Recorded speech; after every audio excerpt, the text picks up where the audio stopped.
Ya, ini sebuah kecemasan sebenarnya. Kalau anak-anak Minang merantau ke Jakarta dan dia berbahasa Betawi, berbahasa Indonesia dengan gaya Betawi. Tapi dia lupa ketika sudah 5 menit dia berbicara, orang tahu bahwa dia dari Padang.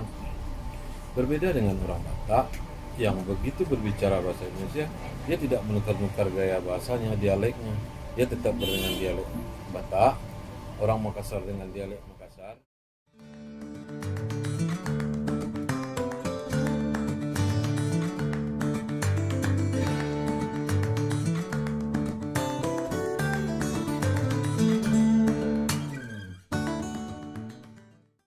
Nah, karena itu kita orang Minang harus memakai bahasa Indonesia gaya Minang. Bukan bahasa gaya Minang yang dicemooh-cemoohkan itu. Kerambil jatuh, bagaimana pula itu? Bukan itu. Bukan itu yang dimaksud. Tetapi biarkan saja natural. Bagaimana ini? Kain terhampai ini. Tidak dibangkitkan. Bukan itu gaya bahasa Indonesia Minang itu. Kopi ya. Kalau sekedar untuk lucu-lucu bolehlah, boleh itu dipakai. Ah, tidak pergi dia, nanti tergelak dia. Bukan itu, bukan itu. Bahasa berbahasalah Indonesia lah dengan gaya kita sendiri. Begitu maksudnya, seperti orang Batak berbahasa Indonesia di Jakarta. Jadi kita sendiri mencemoohkan bahasa kita dengan membuat-buat yang tidak-tidak gitu ya. Nah, bukan itu yang dimaksud dengan dialek Indonesia, dialek Minang, bahasa Indonesia, Indomie itu bukan itu. Dia kosakatanya tetap bahasa Indonesia. Anda tahu tidak? Pada tahun 66, 38% isi kamus besar bahasa Indonesia itu adalah bahasa Minang, kata-kata Minang. Itu tahun 66. Tahun 66 ya. 38%. Tahun 2000-an turun menjadi 25 sekian persen, 26% lah. Tapi kosakatanya bertambah menjadi lebih 100.000. Nah, tidak ada penambahan signifikan lagi dari kata-kata Minang ke dalam bahasa Indonesia. Yang bisa menolong dulu banyak itu adalah Pak Ed Zulverdi, wartawan Tempo, fotografer Mahkoda. Itu banyak, Pak Rusihan Anwar banyak menambahkan. Saya beberapa kali membuat juga, tapi tidak sehebat Pak Rusihan dan Zulverdi ya. Misalnya yang dibuat oleh Pak Zulverdi untuk bahasa Indonesia itu adalah bersitungkin, berjibaku, itu bahasa Minang. Anda tahu tidak bahasa Minang? Meri, utut, sipi, itu bahasa Minang yang sudah menjadi bahasa Indonesia.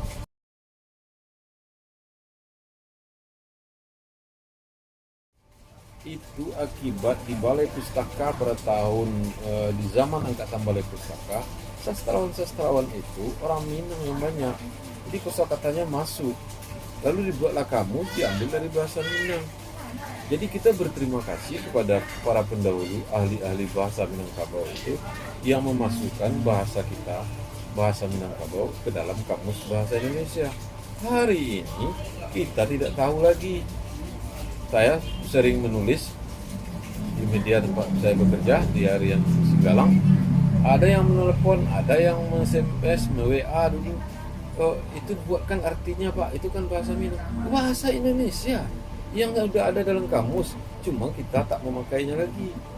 Udut misalnya, sipi, itu bahasa Minang yang sudah jadi bahasa Indonesia. Banyak sekali. 25.000 kata lebih lah, dari 100 ribuan itu banyak.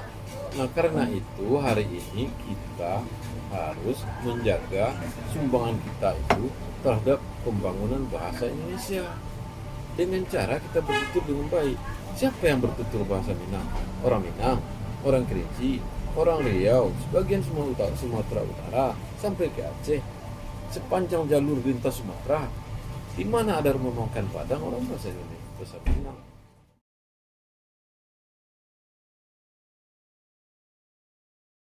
Jadi bahasa Minang itu adalah bahasa yang diucapkan oleh orang Minang yang dialeknya sangat banyak sekali. Tetapi ada bahasa persatuannya, namanya bahasa orang awak. Yang diucapkan orang di Padang itu adalah bahasa persatuan orang Minang. Nah, orang Minang ini juga berjasa di dalam membentuk bahasa Indonesia. Nah, kok begitu? Almarhum Nurholis Madid menyebutkan begini, bahasa Indonesia itu berasal dari bahasa Melayu. Bahasa Melayu itu dipopulerkan oleh orang Minang, baik oleh pedagang ataupun oleh ulama-ulamanya. Setelah dipopulerkannya menjadi bahasa pengantar tidak resmi sebelum kita merdeka. Di mana-mana orang kalau ingin berbicara dia pakai bahasa itu, dan yang dipakai itu adalah rumpun Melayu yang diucapkan oleh orang Minang. Nah, itu bukan kata saya, kata Nurholis Madid. Lalu terjadilah Sumpah Pemuda, diakuilah, diadopsilah itu sebagai bahasa persatuan. Kata teman saya, penulis wartawan Fasril Caniago, Malaysia, Hasim Caniago, teman saya, Malaysia tidak punya bahasa persatuan. Loh, kita punya bahasa Indonesia. Bahasa Indonesia itu yaitu tadi.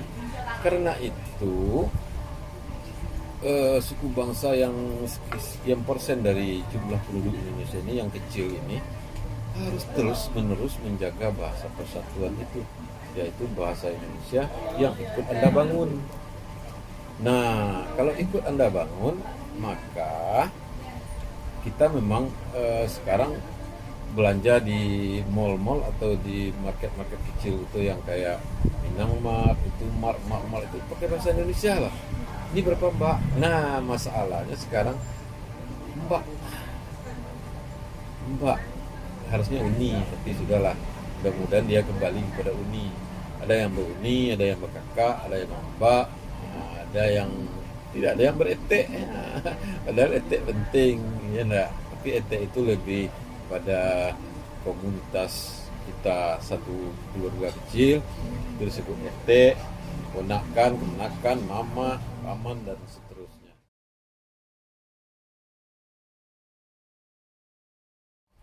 Orang Minang tidak mempertentangkan itu. Kalau orang Payakumbuh bertemu dengan orang Pariaman di Bukit Tinggi, dia berbahasa orang awak.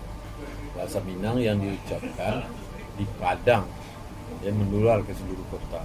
Tapi kalau dalam komunitasnya, sesama orang Bukit Tinggi, sesama orang Sangkar, sesama orang Payakumbuh, ya dia berbahasa Payakumbuh. Dan kalau dia ke Padang, dialeknya dia bawa juga, nggak apa-apa, kan mengerti. Jangan sampai hilang pula dialek-dialek daerah itu akibat kita mau memakai bahasa persatuan apa kayak gitu ya. Itu alamiah saja, alamiah, dan menjadi konfigurasi yang indah, menarik dalam satu suku bangsa. Suku bangsa Minangkabau yang bukan hanya menyumbangkan, mempopulerkan bahasa Melayu, tetapi juga menyumbangkan putra-putrinya, para penulis, sastrawan, wartawan.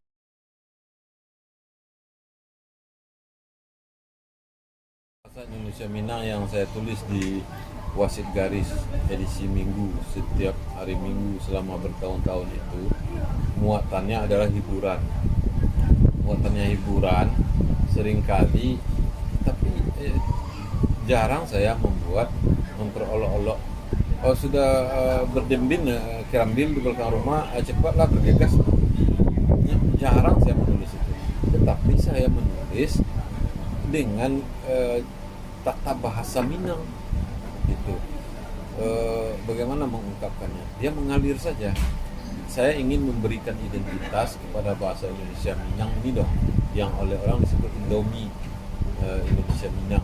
Dialeknya seperti itu, sehingga rasa bahasanya dapat.